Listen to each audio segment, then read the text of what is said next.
Mes chers amis, bonjour. Les élections municipales sont terminées et les médias ont déjà choisi l'expression officielle pour la résumer. La vague verte. Cette expression est censée représenter la victoire des partis écologistes. Mais ces partis, je le rappelle, ne sont que le volet contemporain de la gauche laxiste et immigrationniste. Comme les partis de gauche ne savent pas gagner sans ratisser le plus large possible, ils profitent aussi des rares votes PS restants pour s'incruster dans les conseils municipaux de Paris et Marseille. Mais l'expression vague verte n'est qu'un argument médiatique, car elle ne correspond pas du tout à la réalité géographique de la France. La France compte 236 villes de plus de 30 000 habitants, et seulement 10 villes ont été remportées par les écologistes. Au total, dans tout le pays, le vote Europe Écologie Les Verts fait donc à peine 2% des voix. Le vote des Verts est surreprésenté parmi les bobos des centres-villes. Les médias ont oublié les électeurs des villages, des pavillons, de la ruralité, c'est-à-dire d'une grande majorité des Français. Globalement, en France, c'est surtout une recrudescence des partis de droite que l'on constate. Trop d'électeurs ont été trompés sur la marchandise. Pensant se donner une bonne conscience en votant pour un mouvement à la mode, un mouvement avec une belle image verte, peu de Français savent que derrière ces partis écologistes se cache souvent l'extrême gauche, l'indigéniste et les fantasmes classiques de la gauche immigrationniste.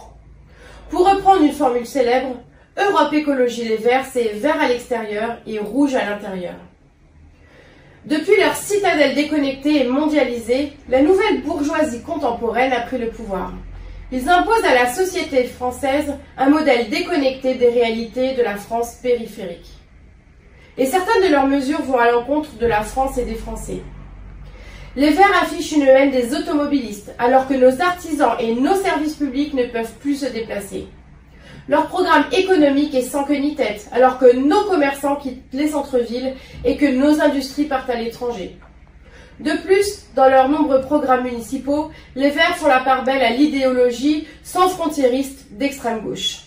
Les Verts ont un mépris non dissimulé de la police alors que l'insécurité règne partout. Certains maires veulent même désarmer la police et débrancher les caméras de vidéoprotection. Enfin, les Verts sont avant tout un parti immigrationniste, souhaitant créer un statut de réfugié climatique.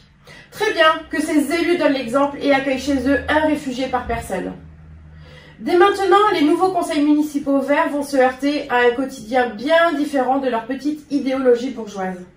Le réveil des électeurs sera très difficile. Pour résumer, dans une large mesure, l'écologie et la gauche ont gagné dans les métropoles les plus riches du pays. Elles sont dynamiques économiquement et bien insérées dans la mondialisation. Mais à contrario, dans la France des petites communes et des villes moyennes, la vague verte est surtout bonnement inexistante.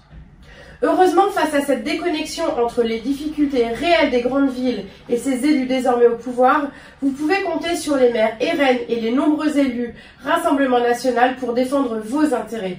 Notre horizon reste le même, l'amour de la France. Je vous remercie.